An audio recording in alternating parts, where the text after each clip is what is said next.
Grandma's silent. Payback. When I was a kid, my grandma lived with us. Sweetest woman you could ever meet. Always baking cookies, humming to herself, telling stories about the old days. But she also had this mischievous streak. And if you pushed her too far, she had a way of getting even. The target of most of her revenge? My dad. See, my dad had this bad habit of teasing her. Not meanly, but in that smug, I'm the man of the house kind of way. He'd hide her knitting needles, turn the thermostat up after she set it low, or sneak a bite of her pies before they cooled. And every time she'd wag her finger and say, "Careful, boy, I know more tricks than you think."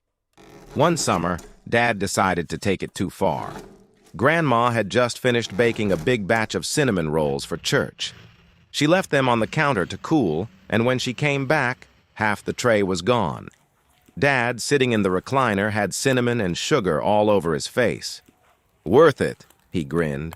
That's when Grandma's eyes narrowed. She didn't yell, didn't scold.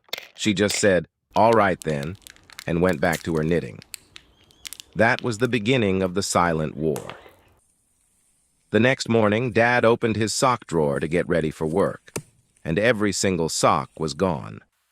Just gone. He stomped into the kitchen demanding answers, and Grandma shrugged. "Maybe you should check the dryer better."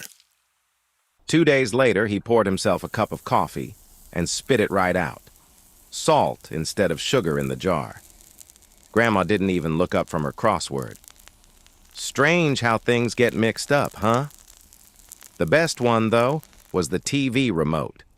Dad loved watching his baseball games. But for nearly 2 weeks, the remote would vanish right before the game started, only to reappear the next morning in plain sight. He tore the living room apart, even accused me of hiding it, but nope. Grandma just sat in her chair knitting with this tiny smirk.